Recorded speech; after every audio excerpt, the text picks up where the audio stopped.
Thank you, Fred. My family hates the two men I'm about to introduce.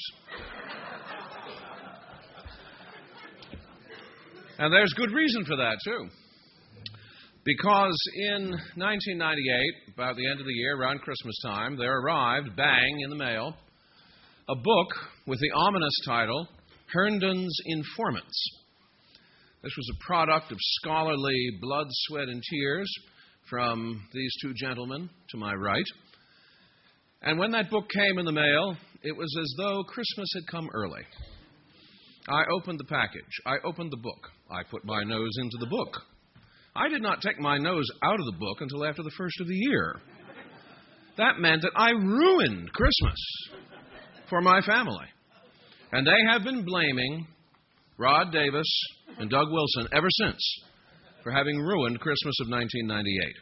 All I can say is, when these two set out to ruin Christmas, they do a great job of it.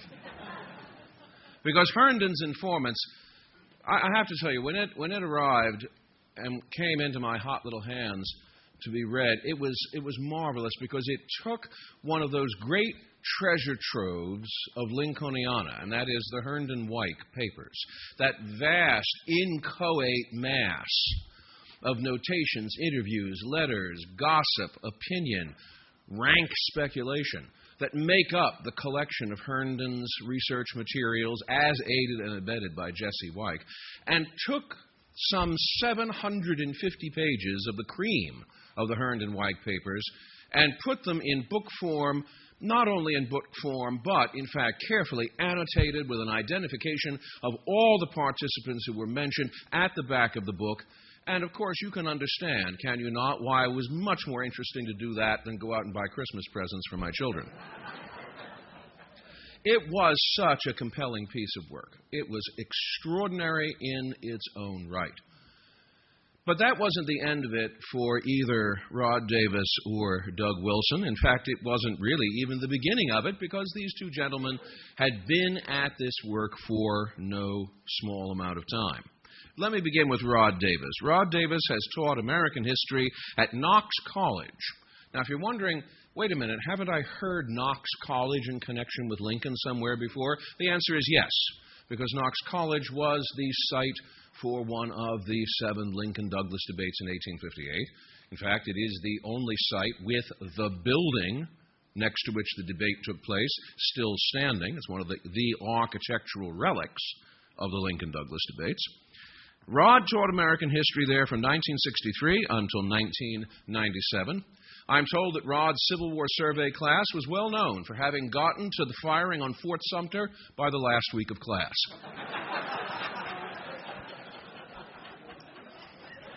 That is a testimony to the patient detail that he devoted to the 1850s. He was the co-editor with Doug of Herndon's Informants.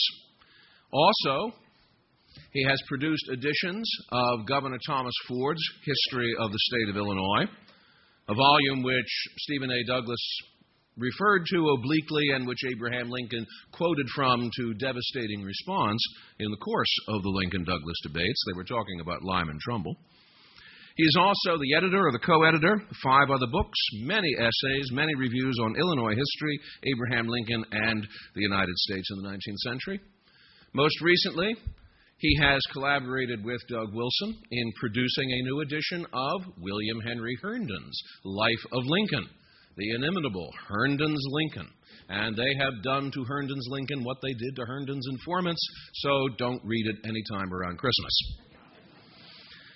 That new joint volume will shortly be joined by yet another joint volume, this time a new edition of the Lincoln-Douglas debates.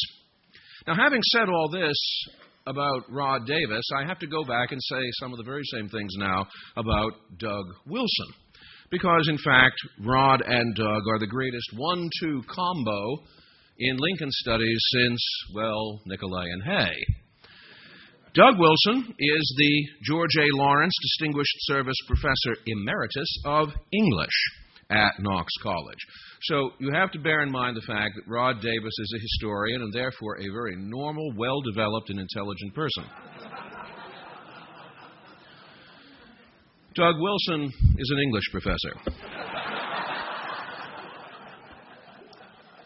Enough said. Doug and Rod both are the co-directors of the Lincoln Studies Center at Knox College, and their collaborations that I have described thus far are actually part of a series of Lincolniana, which are being published, navigated to publication, being put into your hands by the Lincoln Studies Center. Doug also won the Lincoln Prize for Lincoln's Sword, the Presidency, and the Power of Words, as well as for Honor's Voice, the Transformation of Abraham Lincoln. He is, well, how shall I say this, one of two-time winners of the Lincoln Prize. And we're not going to mention who the other one is, are we? Can you lose that? I mean, is it kind of, do you get demoted at any point from being 2 to 1.5 or 1 1/4? I don't know. But I'll just try to watch what I say. So without further ado, I'm going to present first then Rod Davis, who will be followed by Doug Wilson, who may be followed by myself if anybody can stand it, and then we'll go to questions.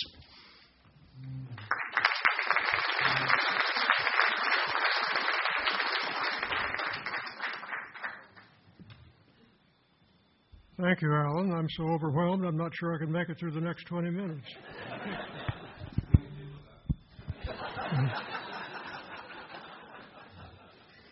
Now, as you all know, this is the year 2008 is the 150th anniversary of the Lincoln-Douglas debates.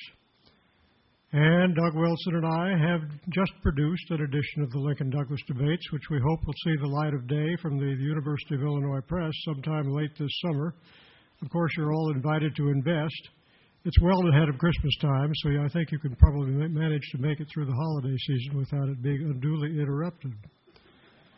Now, my major concern in the production of this new edition has been to make those debates more accessible to a 21st century reading audience than I fear they have become. Now, that concern arises from a conviction that Doug and I have that these debates obviously continue to matter. We wouldn't have spent the time that we did in putting this edition together if we didn't believe that. We think these debates are key documents of a former political era that was a watershed in the development of American institutions. We know these debates brought Abraham Lincoln to the attention of the nation outside Illinois. We know that they afford insight into the ideas, the career, the skills of Stephen A. Douglas, Lincoln's foil, without whose opposition it's quite possible Lincoln would never have risen to power. Indeed, I go so far as to think that the subtitle of Allen Guelzo's book, The Debates That Defined America, is no exaggeration whatsoever, that the ultimate positions taken by Douglas and Lincoln represent a great divide in American political culture between a majoritarian emphasis on enlightened self-interest on the one hand, and on the other, the opportunity to do right or at least to decide not to do wrong. I think a divide that still persists. Now, this enthusiasm that we have echoes that of Horace White back in 1892. Horace White called the debates, every one of which he had witnessed, the most important intellectual wrestle that has ever taken place in this country. Now, after White said that, the debates went into a certain amount of eclipse. I think it's interesting to contrast this assessment with that of Albert J. Beveridge, who wrote in the late 1920s, after Civil War issues had ceased to be such live ones, and few remained who remembered the debates, and I quote Beveridge directly, "Solely on their merits, the debates themselves deserve little notice." Well, you might remember that famous quote by Reinhard Luthen over 30 years later, just after the debate centennial, that the debates are vastly more honored than read. Now, Luthen may be closer to than Beveridge. Luthen may be closer than Beveridge to today's mark, but not since the Kennedy-Nixon campaign of 1960, the campaign which revived debates as American electioneering devices, have the Lincoln-Douglas debates been so easily dismissed as they were by the likes of Beveridge and Luthen. They've assumed instead a kind of iconic identity which often exists above and beyond a real understanding of their content or context. Quite simply, the debates have long since ceased to be self-explanatory. The debaters' original assumptions about what their listeners and readers already knew and understood can no longer be taken for granted for readers in the 21st century. Contemporary readers who approach the debates for the first time can therefore well be confused, disoriented, and even offended by them. And to try to immerse such readers in the political culture of Illinois and America in 1858 and to make it explicable becomes an editorial obligation, which we have taken up. Not surprisingly, first-time readers of the debates often expect a predominance there of high-minded discussions of such topics as the morality of slavery or the meaning of the Declaration of Independence. Such discussions are certainly present, but they're by no means omnipresent, and they certainly do not dominate the discourses of either debater. There are few what we used to call ornaments of rhetoric, or passages that are now sought for repetition or declamation, and disappointment at finding so few of them is therefore not uncommon. When Robert E. Sherwood wrote his famous play of the late 1930s, Abe Lincoln in Illinois, even he felt that he had to draw from at least 4 of Lincoln's speeches spanning the years between 1854 and 1860 in order to cast his own version of what he thought Lincoln should have said in the last debate of the series. And then he added some lines of his own. By itself, Lincoln's own prose at Alton wasn't good enough for Sherwood. Nonetheless, as Don Fehrenbacher has wisely said, these 21 hours of oratory deserve to be judged by their superior passages rather than by the average level of the discussion. But equally or even more disorienting can be the debaters, both of them, tactics, of resorting to petty partisanship, contrived accusations, blatant attempts to stigmatize each other or to place each other on the defensive. In their efforts to confuse or mislead their own audiences or to confound one another, they have further compounded these difficulties, these effects for 21st century readers. They laid down what now amount to be smokescreens in their efforts to demonize one another as impossible extremists and thus not attractive to the moderate constituency that was being courted by both. We probably shouldn't be too surprised at this, particularly in this blessed election year of 2008, for the Lincoln-Douglas debates are, after all, political campaign documents, possessed of all the truth-twisting attributes that we have come to expect of that democratic genre, small d. One can only wonder what readers 150 years hence will be able to make of partisan documents from this year's campaign.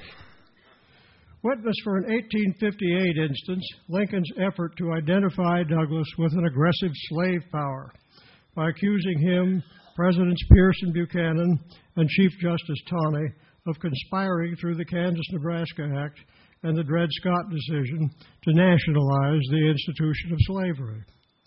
The conclusion of such a tactic would be a Supreme Court decision allowing slavery into any or all of the states.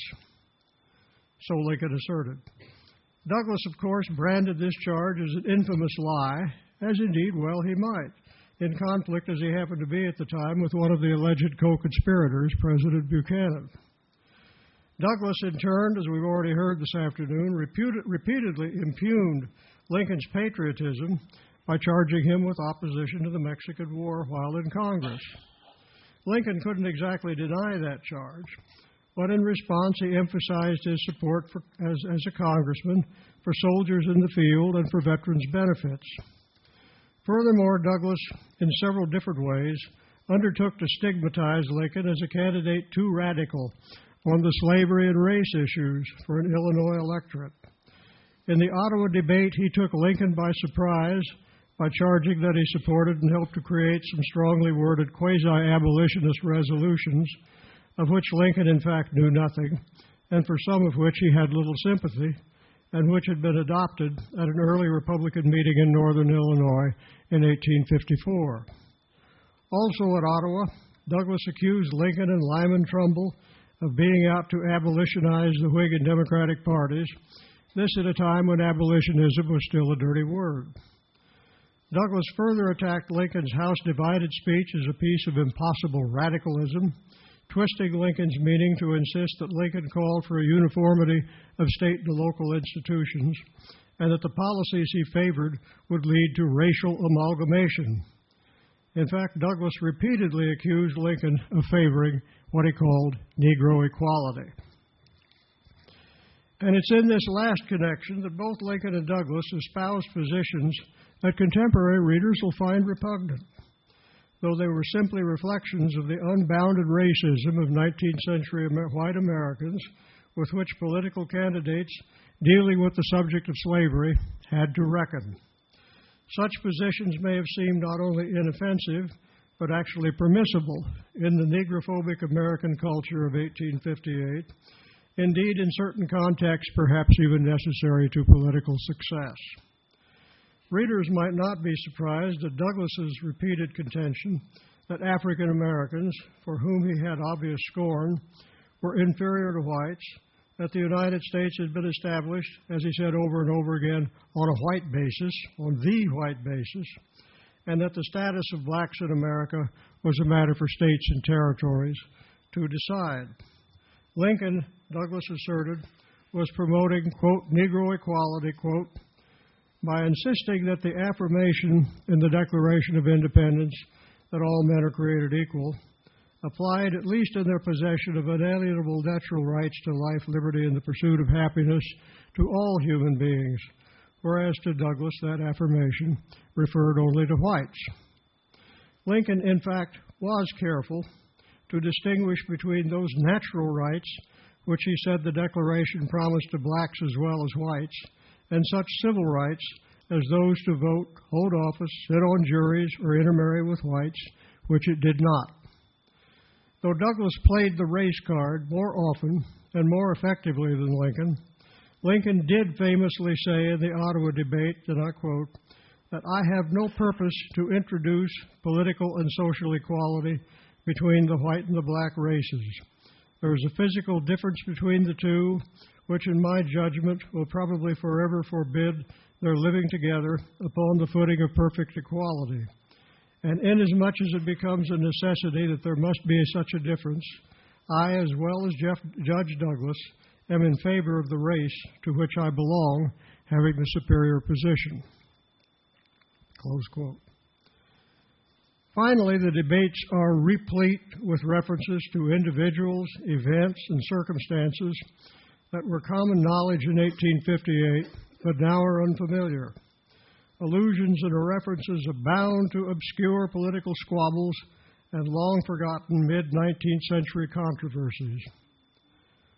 Lincoln, for instance, devoted the major portion of his opening speech at Charleston to a lengthy exegesis concerning Douglas and the Toombs Bill in 1856.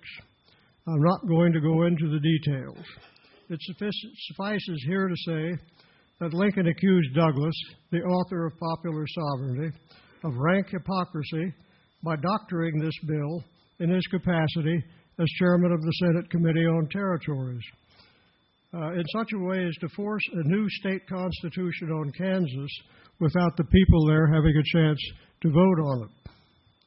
The debate text that the reporting newspapers provided of this speech and Douglas's response to it is to any contemporary reader, including this one, tedious and hard to follow.